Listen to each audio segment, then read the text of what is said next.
প্রবাসী আয়ের ইতিহাস সৃষ্টি হতে যাচ্ছে চলতি মার্চ মাসে। এ মাসের ১৫ দিনে রেমিটেন্স এসেছে $১৬৬ কোটি। সেই হিসেবে প্রতিদিন এসেছে $১১ কোটি রেমিটেন্স।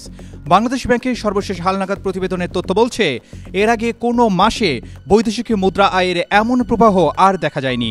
সেই হিসেবে চলতি মাসে প্রবাসী আয়ের নতুন রেকর্ড হতে পারে।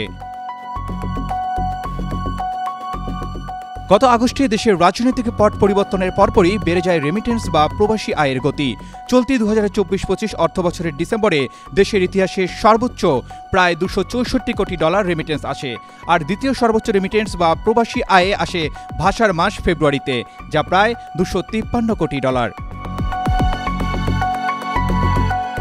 কেন্দ্রীয় ব্যাংকের সর্বশেষ তথ্য বলছে, চলতি মাস মার্চে প্রথম ১৫ দিনে $১৬৫ কোটি ৬১ লাখ রেমিটেন্স পাঠিয়েছে বিভিন্ন দেশে বসবাসরত প্রবাসী বাংলাদেশিরা।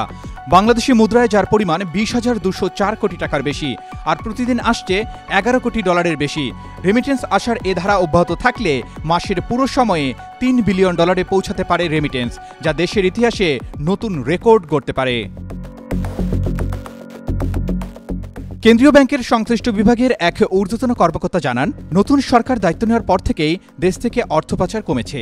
একই সঙ্গে কমেছে হুন্ডি কারবারির দৌরাত্ম্য। অন্যদিকে খোলা বাজারের মতোই ব্যাংকে রেমিটেন্সের ডলারের দাম পাওয়া যাচ্ছে। এসব কারণে প্রবাসীরা বৈধ পথে রেমিটেন্স পাঠাতে আগ্রহ দেখাচ্ছে। তাছাড়া আসন্ন ঈদুল ফিতরকে কেন্দ্র করে আরও বেশি বেড়েছে রেমিটেন্স আসার গতি। প্রাপ্ত তথ্য বলছে, মার্চে প্রথম ১৫ দিনে $১৬৫ কোটি ৬১ লাখ রেমিটেন্স পাঠিয়েছেন বিভিন্ন দেশে বসবাসরত প্রবাসী বাংলাদেশিরা।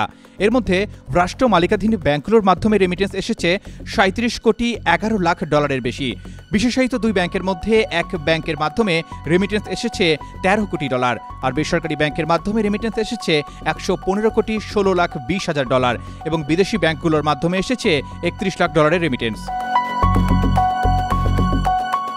২০২০ সালে করোনাকালীন জুলাই মাসে $২.৫৯ বিলিয়ন রেমিটেন্স এসেছিল।